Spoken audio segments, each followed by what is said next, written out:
Hello, everybody. Welcome to the Seven Wonders of the World.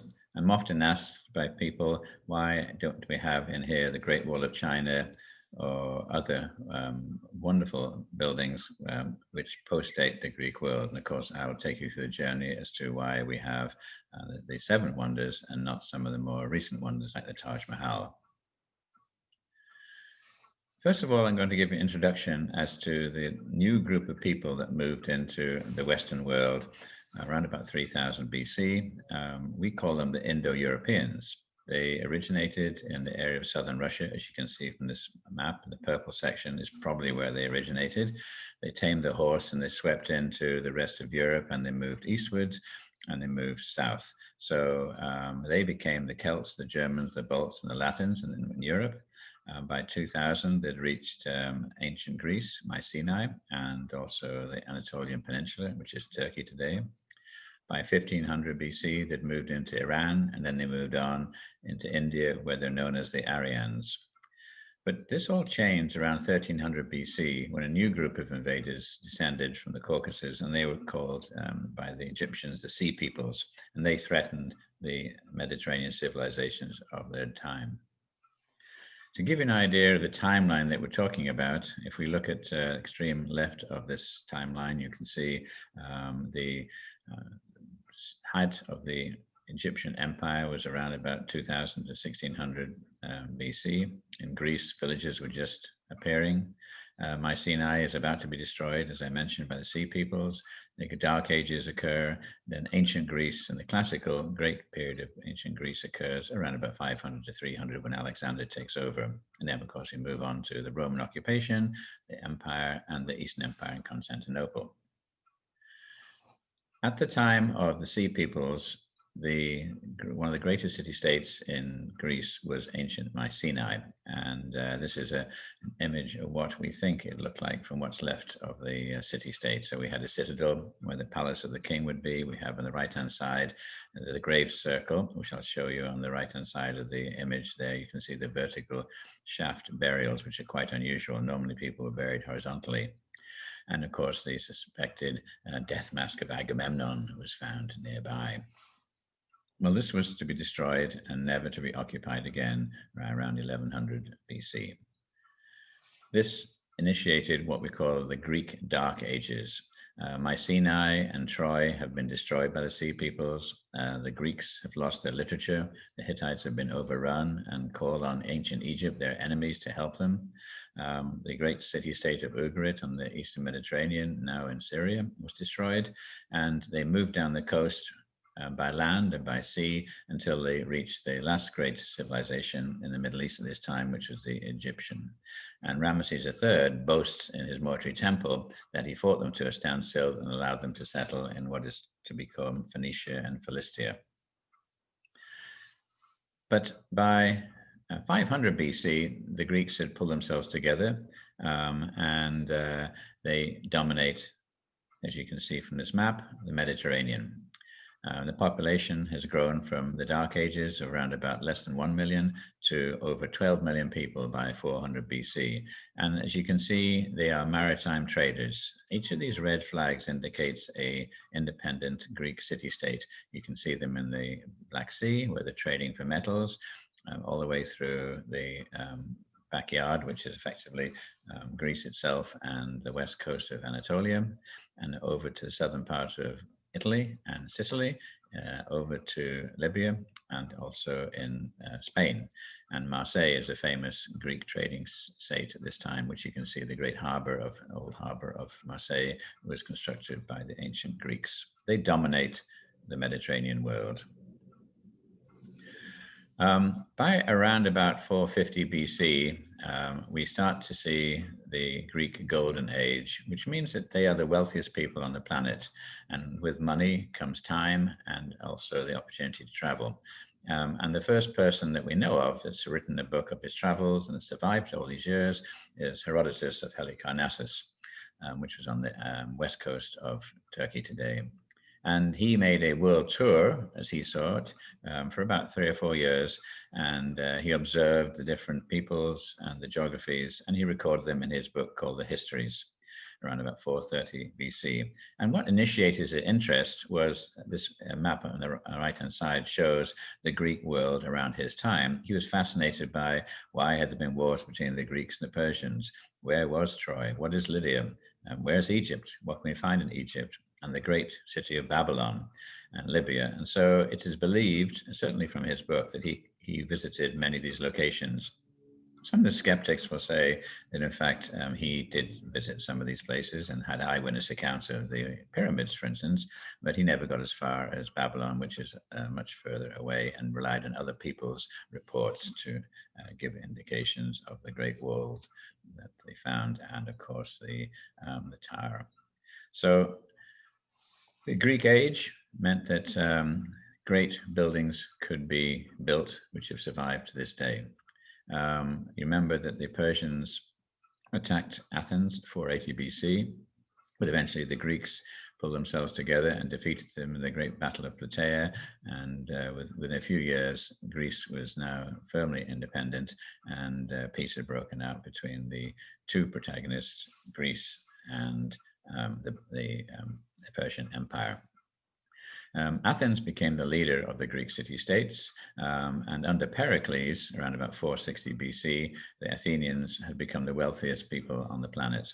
And with this money, they converted their previous buildings out of wood or mud brick into marble. And the one that, of course, stands out as being the most impressive of these buildings is the Parthenon, which in fact is Greek for maiden's apartment, and it's dedicated to their patron saint and patron god, Temple of Athena.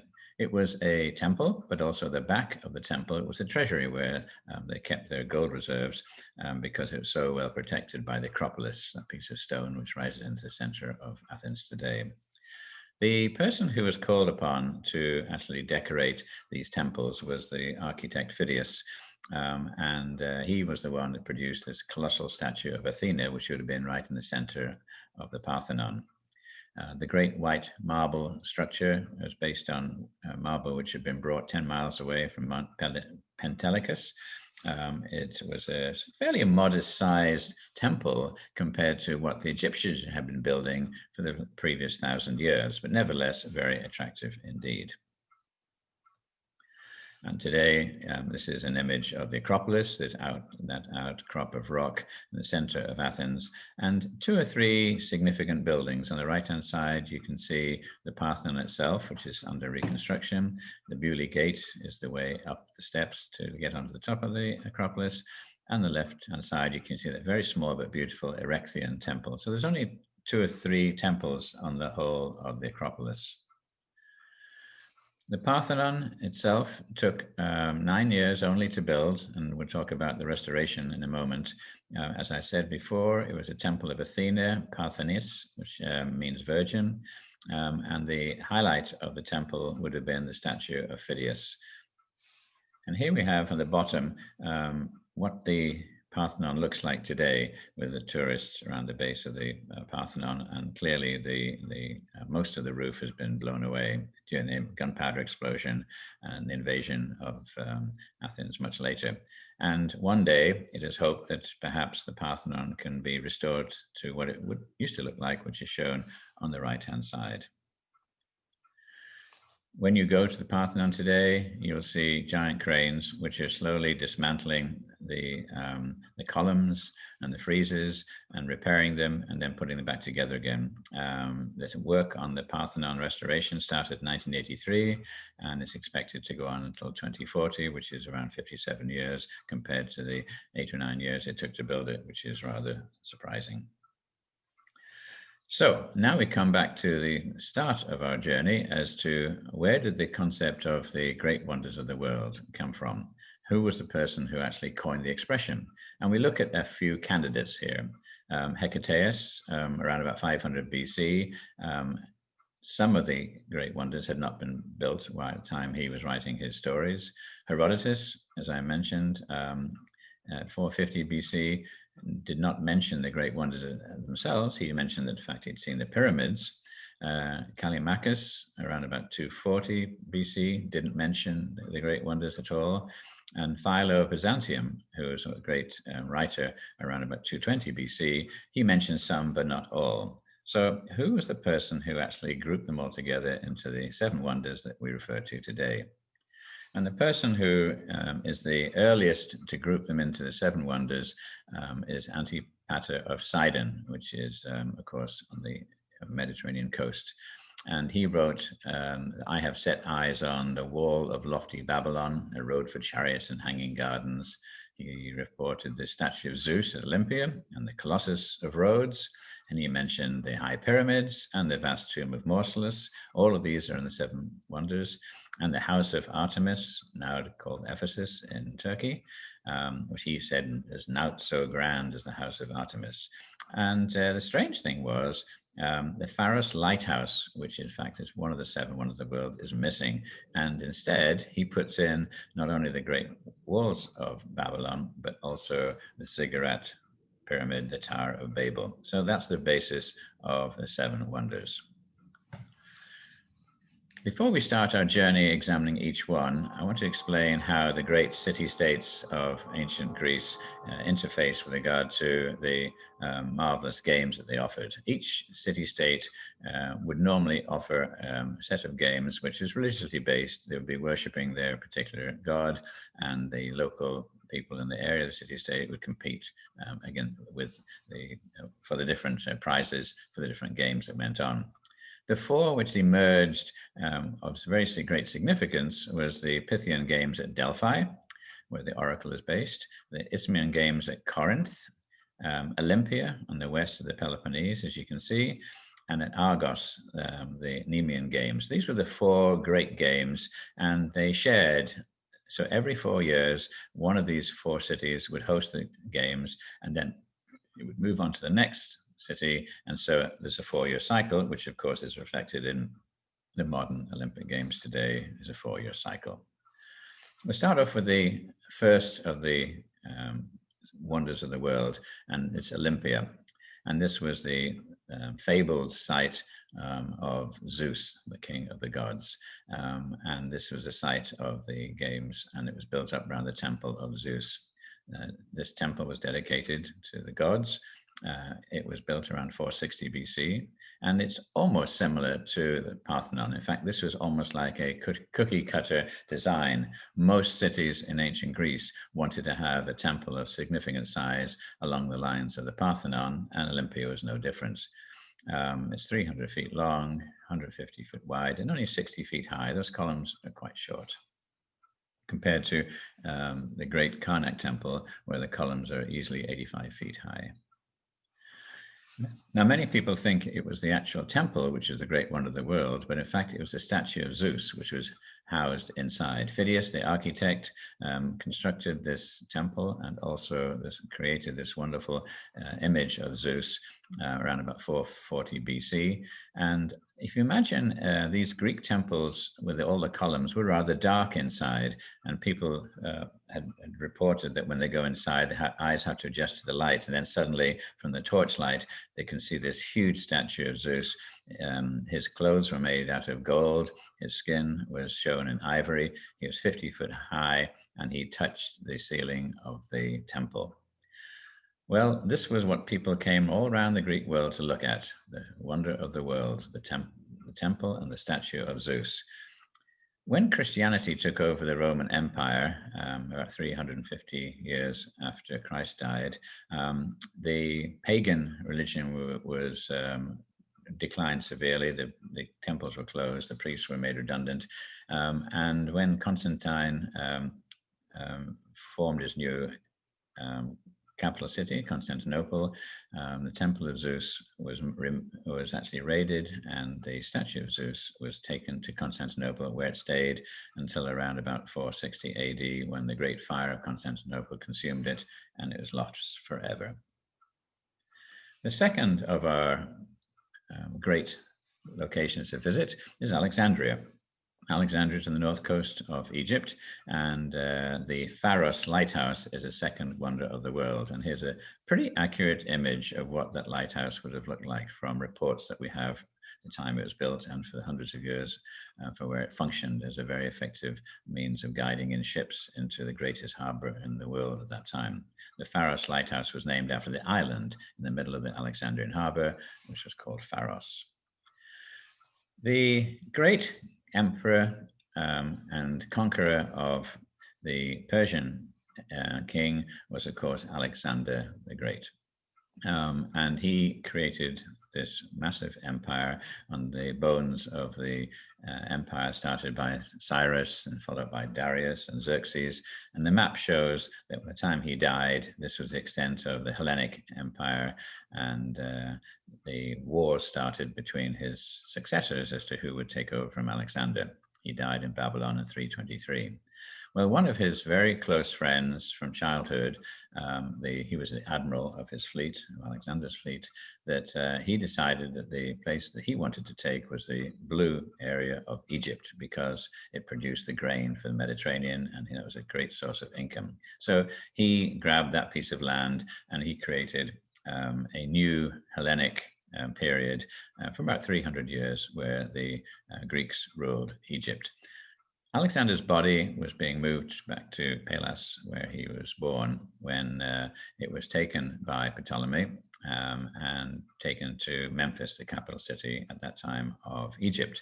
And then later it was moved to the new city that Alexander created, Alexandria, on the north coast. And here Ptolemy buried his friend Alexander in a tomb, and then created what was to become the largest trading city in the Western world. Of course, along with that came the largest library and the university. There were 700,000 papyrus rolls in the library. Great scholars came from all around the world, and they calculated the Earth was round and got within about 10% of the diameter of the planet. And this is when the first history of ancient Egypt was created by the priest Manetho. And you can see here the transition from the general working for Alexander on the right-hand side, clearly a Greek bust, and then he migrated to be king, pharaoh of Egypt on the bottom left-hand corner with the Nemes headdress. Ptolemy started a lighthouse because this was the largest port in the Mediterranean by far, and there were comings and goings all day long of ships bringing products in and then taking products away, mainly wheat. And so he wanted a lighthouse which would guide in the ships from afar. And he started the lighthouse, and his son finished it around 260 BC. And to guide ships, he had a mirror installed at the top of the lighthouse. And when the sun was shining on it, you could see this lighthouse from 35 miles away.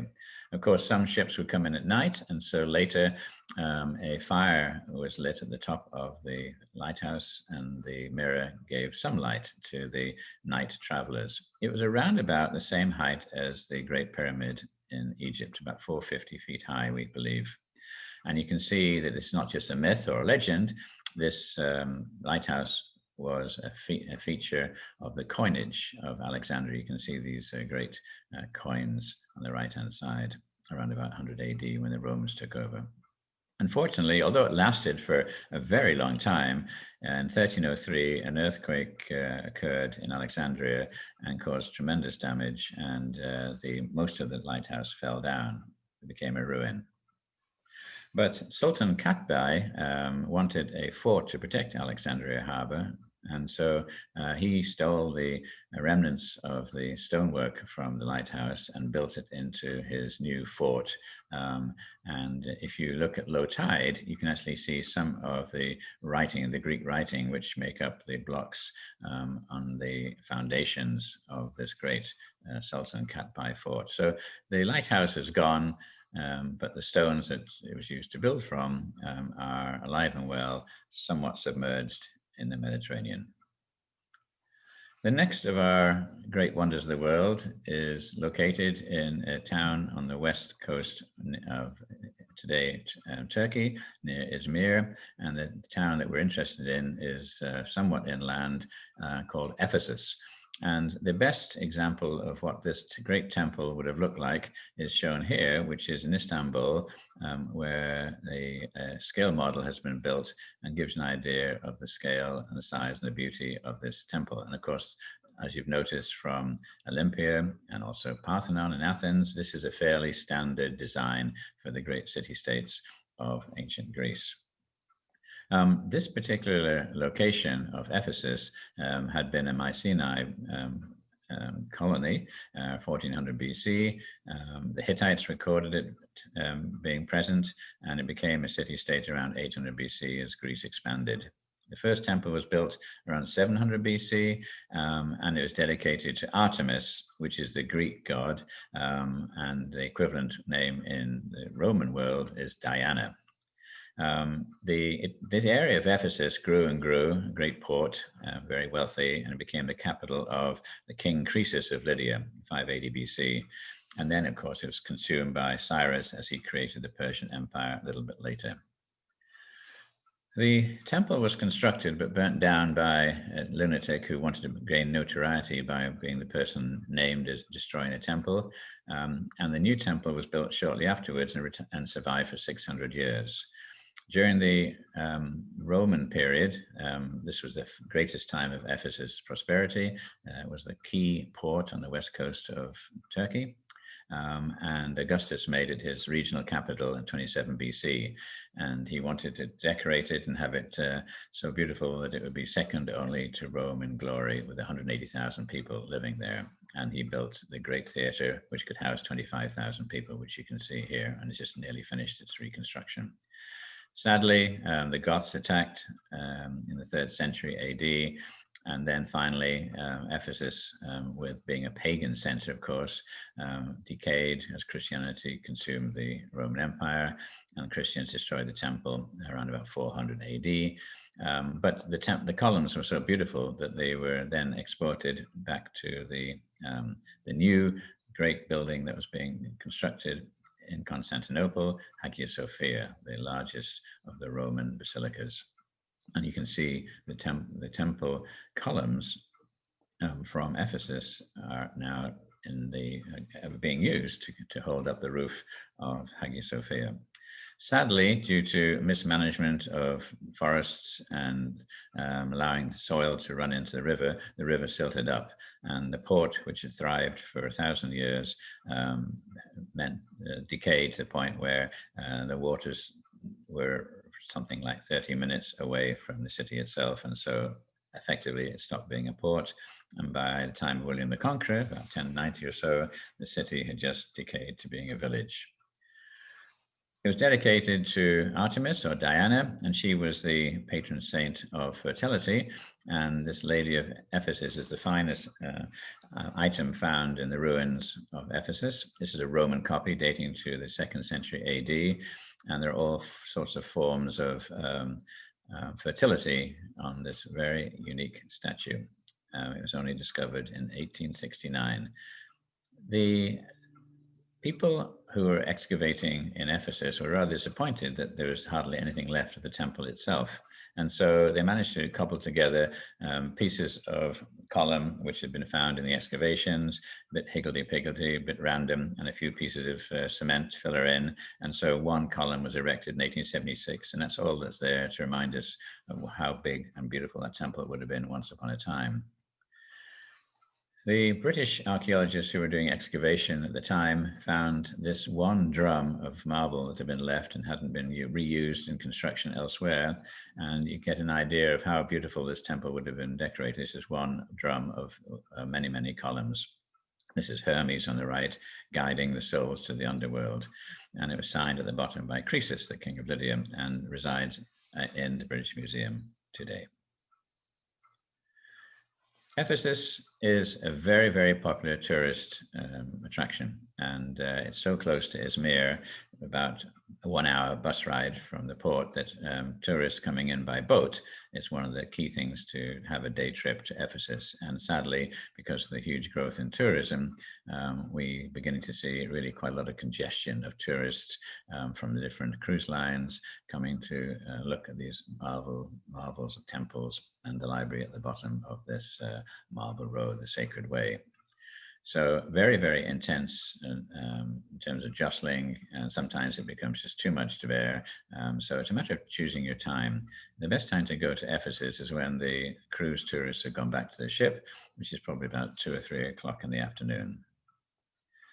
The Ephesus Greek city was taken over by the Romans, and the Romans admired it so much that they built their own tombs along the processional way. And Hadrian, who was the emperor of Rome and also the greatest traveler, he covered for 16 years of his reign, he was traveling throughout the empire, visited, and he dedicated this tomb to himself with the Medusa on the head door. Interestingly, there's a reference to Antonius, who was his male lover, who died mysteriously on the Nile during that trip. And so many other emperors of Rome copied Hadrian, and Diocletian, Maximian, Constantius I, Galerius, all have their tombs along the great processional way.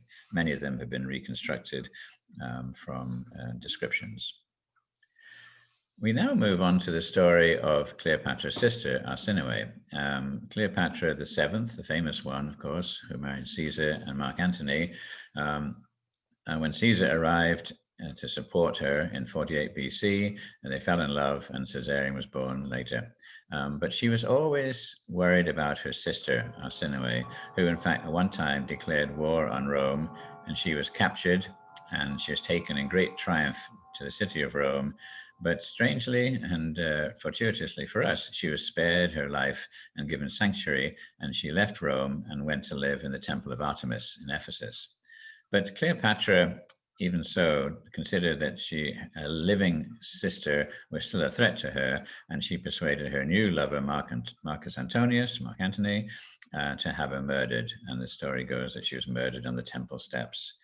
Something of a legend, many people thought, until 1926. An octagon-shaped tomb was found on the processional way, and the base was excavated, and a 20-year-old's female skeleton was found underneath, which fitted the description of Arsinoe, Cleopatra's sister. So if you wanted to get an idea of what Cleopatra and Arsinoe would have looked like, this is a reconstruction of her face. So this is probably the best example we have of knowing what the great queens of Egypt looked like during the Ptolemaic period.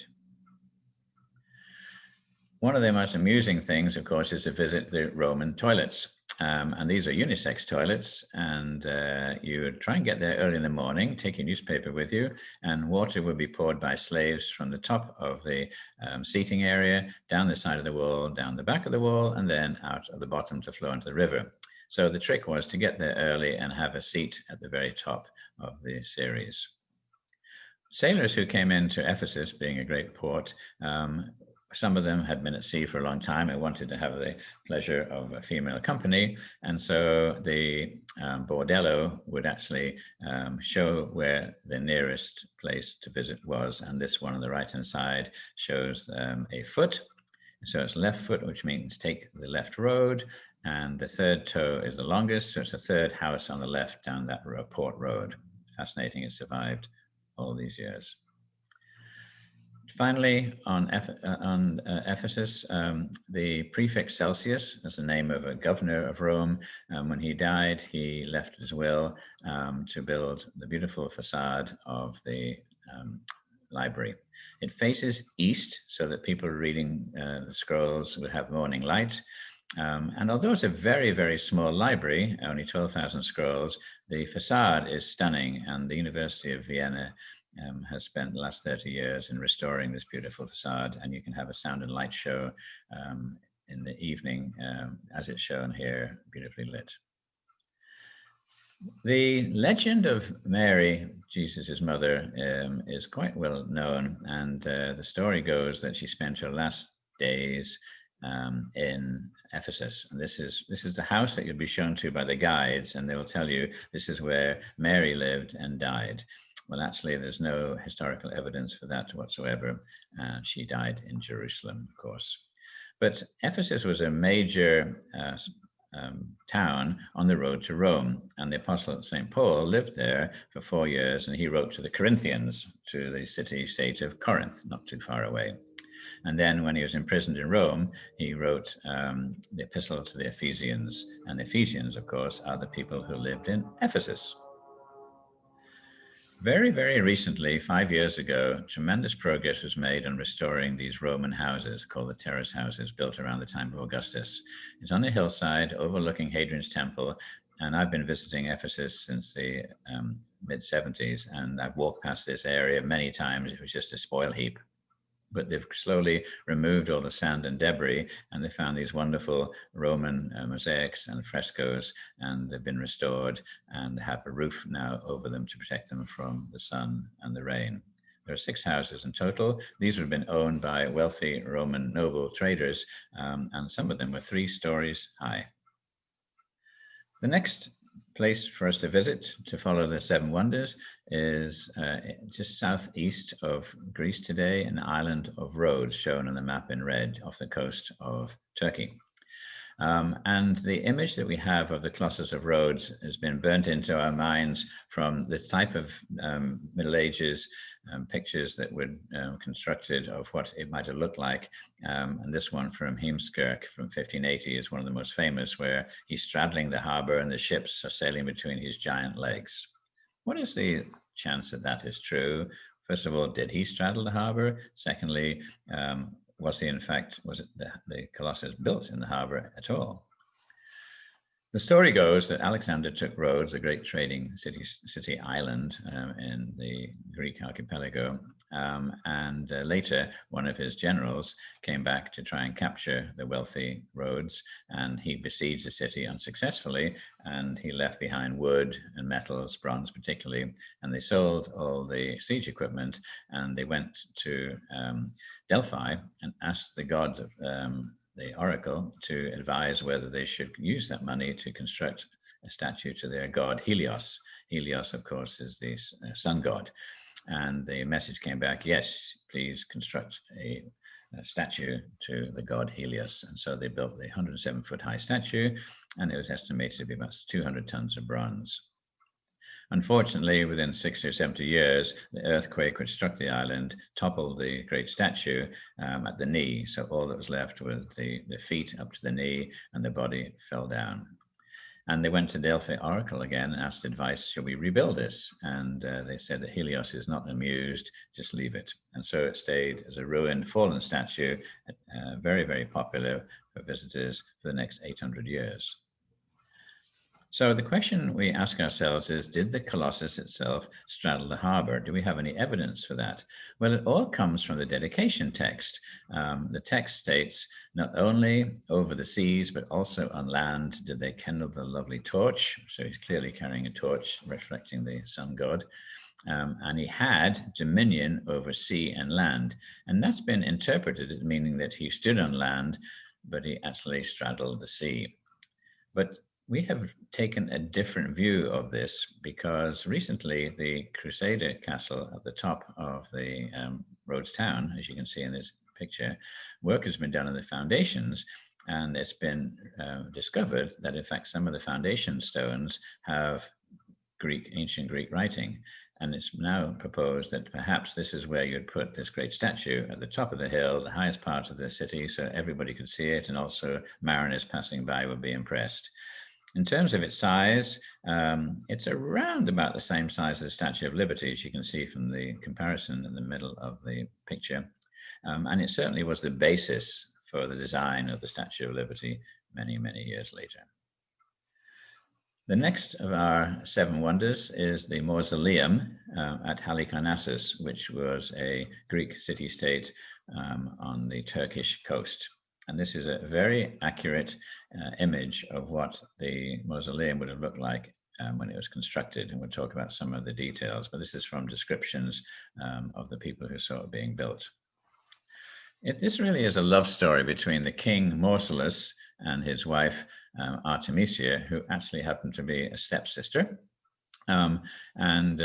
Mausolus was the governor or satrap of the Persian Empire, and he was allowed to rule, although he was Greek and it was a Greek city-state, as long as he paid his taxes, he was left alone. And he ruled the city for 24 years and grew the influence of Halikarnassus throughout the Greek world. He rebuilt the capital and the harbor, and he beautified the cities. As he was dying, he said, "I found the city in brick and left it in marble."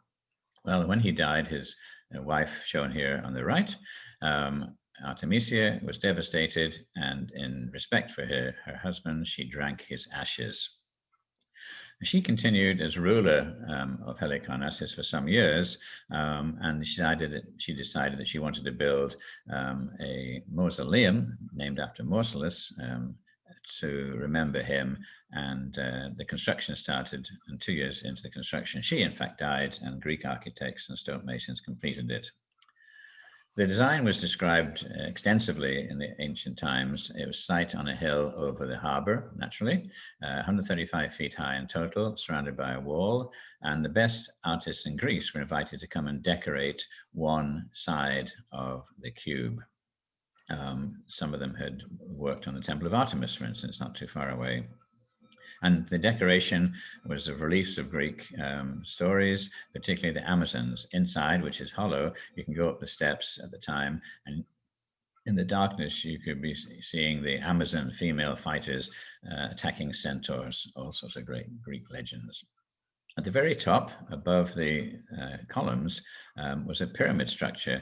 The 36 columns held the pyramid structure up. So clearly the Egyptian pyramid constructions influenced the thinking of these architects. And right at the very top of the pyramid is a stone chariot with Mausolus and Artemisia driving off into the sunset. This, of course, is a reconstruction. Unfortunately, the mausoleum has not survived to this time. And in fact, if you go to seek the remnants of it, you'll be very disappointed. There are just a few blocks of stone lying in a courtyard. Alexander laid siege to the city and set it on fire, and the city was deserted. Much later, earthquakes shattered the mausoleum, and only the base itself was left. And most of the stone was taken to build this castle in the mausoleum area by the Knights Hospitaller, who were the people who looked after sick folk traveling on pilgrimage to Jerusalem. The Ottomans eventually captured this castle, and you can still see the blocks from the mausoleum with Greek writing on them in the foundations. In the mid of the 19th century, there's a great interest in ancient Greek civilizations, Troy, Mycenae, etc. And an Englishman, Newton, decided to excavate where he thought the mausoleum would have been. And he found some pieces of marble from a frieze, and he found a stone chariot wheel, 7-foot diameter, which fitted perfectly the description of the top of the mausoleum. And he was able to persuade the local authorities to let him take this lion sculpture back to the British Museum. But sadly, there's very, very little left of the actual mausoleum, but it's given its name to many, many mausoleums throughout the world. We now move on to the Hanging Gardens of Babylon. Babylon, of course, was the great capital of the Persian Empire, and where Alexander died. And it's within about an hour and a half's drive from modern-day Baghdad in Iraq. And this is a wonderful reconstruction of what the king's palace would have looked like, and an image which would fit the Hanging Gardens. Well, how true is this? The person who built Babylon into the greatest city in the Western world was Nebuchadnezzar in the 6th century BC. He built these massive wide walls which could handle 2 chariots side by side. They built a stepped pyramid called a ziggurat, which is 200 feet high. And this reconstruction of what the city looked like is very impressive indeed. It was taken by Cyrus the Persian when he created the new Persian Empire. And Herodotus, when he visited, described the ziggurat, the pyramid there in the distance, as having 8 levels. And Alexander, when he swept through, was so distressed that the pyramid had fallen into disrepair that he had it leveled and was about to have it reconstructed when he died. And the key entrance where we can see walking across the bridge over the river, and then you approach the beautiful blue and yellow tiles of the main processional way, ending in the 2 great gates of Ishtar.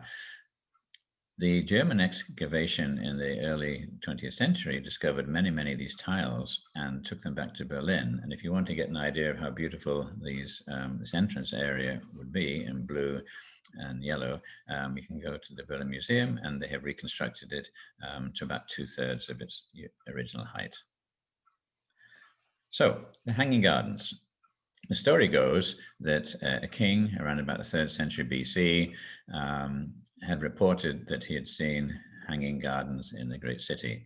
And the story went that Nebuchadnezzar built the gardens for his wife, Amytis, who lived in the hills of Media, some way away. But extensive work has been done in digging up Babylon for the last 150 years, and there's no reference at all to any gardens. There's no evidence of gardens. There's no evidence of water, causeways, irrigation systems whatsoever. However, Herodotus, when he was writing his histories, when he included Babylon, he mentioned the great walls of Babylon and, of course, the great temple, but there's no mention of any gardens whatsoever. Babylon today is a complete and utter ruin, and this is a reconstruction that was done around about 2000, and they've only just started to rebuild the walls, but not very impressive at all. So, could there have been a king of Babylon who actually produced hanging gardens? And I want to direct our focus 200 miles north of Babylon, still in Iraq, near the city of Mosul, was the ancient capital of the Syrians called Nineveh. And during the excavation in the 19th century by the English, Taylor discovered in the ruins of Nineveh this beautiful ceramic prism on the right-hand side, currently in the British Museum.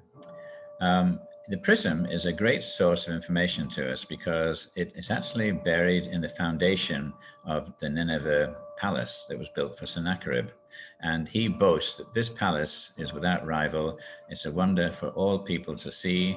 And the high gardens were laid out with fruit orchards. This is the only time in Babylonian history or Assyrian history that there's ever mention of gardens. And he carries on his description and says, I built this capital city and these gardens for my wife, Tashmetu, and this is the only time a royal wife is mentioned in the ancient Middle East. So on the walls of the temple and his palace were found reliefs, and these reliefs it's really exciting because it shows in the top photograph there, very hard to see because it's been so badly worn, an image reproduced at the bottom where the king is standing in a niche at the top of his capital city, and he's surrounded by gardens. There's an aqueduct on the right-hand side. You can see the three supporting arches, and along the top is water flowing past trees. The water flows into irrigation channels and then waters all the plants and trees on the lower part of the hill. So here is a real example of hanging gardens, effectively not in Babylon, but in fact in Nineveh. And so really, we should be looking at this type of structure. This is an imagination of what Nineveh would look like at its height. And the hanging gardens, if they did exist, would certainly have been in Nineveh and not in Babylon. And now we come to the last of the seven wonders, and the only one that is still in existence today. And this is the Great Pyramid of Khufu in the area of Giza, which is just outside Cairo. You can see in the distance there's Cairo. And the three pyramids of Khufu, his son Khafre, and his son Menkaure are all lined up pointing towards Heliopolis, the Greeks called it, which was the city of the sun. And this was the holiest place in ancient Egypt, and now is in fact built over, and Cairo airport is where Heliopolis would have been. And these three pyramids are all aligned towards Heliopolis. The largest one we're looking at in the foreground here was built by the great god king Khufu around about 2500 BC. And pyramids have the entrances in the north. You can see on the right-hand side of the north face the entrance. And pretty much without exception, all pyramids entrances were on the north. The characteristic of pyramid building in the Old Kingdom was to have a mortuary temple, which is shown in black basalt on the left-hand side. And that temple would be serviced by priests, and they would have statues of the great god King Khufu. They would decorate the statue every day. They would put makeup on it. They would offer him food. They would change his clothes. And this went on as long as there was money available for the cult practice of worshipping Khufu. And records suggest that this went on for over 700 years. So Khufu was worshipped as a god 700 years after he died. If you look on the left-hand side, you see a couple of interesting features. You see 3 pyramids. These are subsidiary pyramids. And of course, the king was buried in the main pyramid, nobody else apart from himself. But the subsidiary pyramids on the left-hand side are for his wives and his mother-in-law. Just to the right of the subsidiary pyramids is a slit in the ground, as you can see. There are 5 of these, and each one contained a wooden boat, which was, so many of them have been lost, but 2, in fact, have been found complete and have been rebuilt. And these were the boats that would carry the dead king across from the living world on the east bank of the River Nile to the land of the dead on the west bank. And he'd be carried up the causeway, which you can just make out in the bottom left-hand corner, carried up the causeway, laid in state on the basalt floor of the mortuary temple, and then carried into the pyramid, and then the pyramid would be sealed. The reason why the top of this pyramid is flat is because the pyramidion, which was there once upon a time, has been robbed, and so it artificially has a flat top. The entrance, as I said, was nearly always on the north side, and it was robbed in antiquity, but it was resealed again. And it was only in the 9th century AD that the caliph of the area, Mamun, wanted to enter the pyramid through a different channel because the original entrance had been well concealed.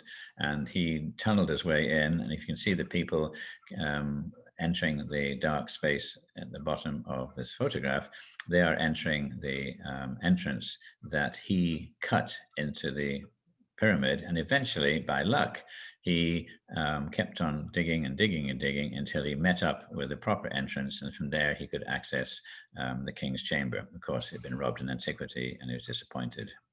But he did record the other great structures inside the pyramid. We'll come on to those in a moment. Why was Khufu's pyramid considered a wonder of the world? Mainly because it was so enormous. If you go there today, you immediately see this 480-foot high structure has survived for 4,500 years old. Superbly built.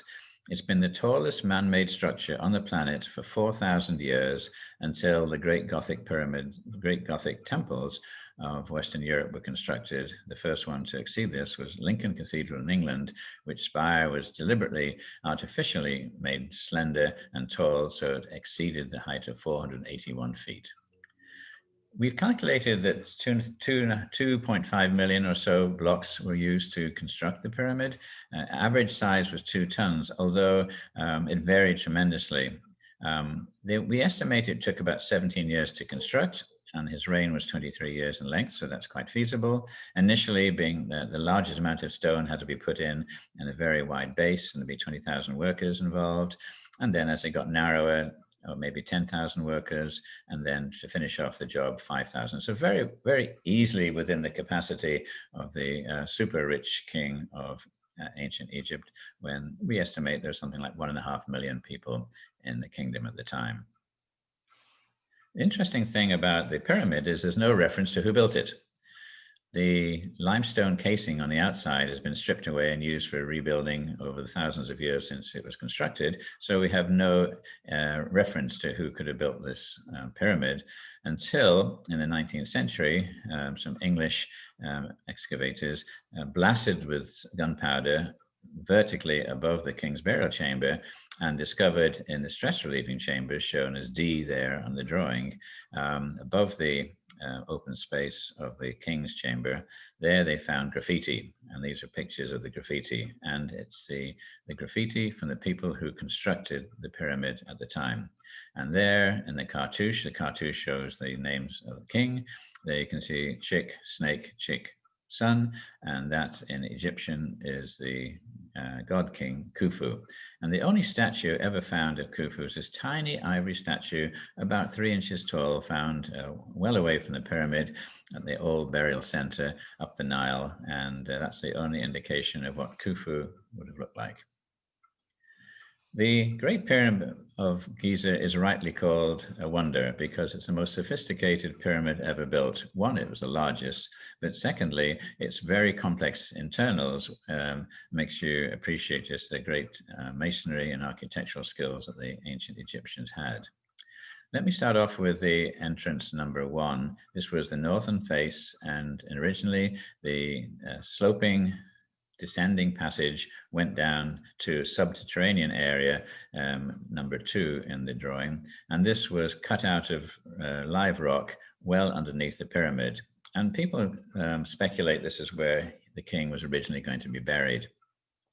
The decision was made to actually bury the king inside the pyramid. And if you go up somewhat to 3, this is a second chamber, and this was built about a third of the way up the pyramid, not on the underground base rock. And so the designers had to change the descending passage into one that went down for a little while, but then had to go up at a degree of 45 degrees, and then horizontally to where the king wanted to be buried. And this is wrongly called the Queen's Chamber because there are 2 burial chambers, and this one was thought to be for his queen, but of course we know that the queens were buried outside the pyramids itself. So this is probably his first attempt to be buried inside the pyramid, and he changed his mind again. And then now he decided to have his chamber built further up, about halfway up the pyramid, and therefore the poor old architects and civil engineers had to build another passage moving up to where that tomb would finally be completed.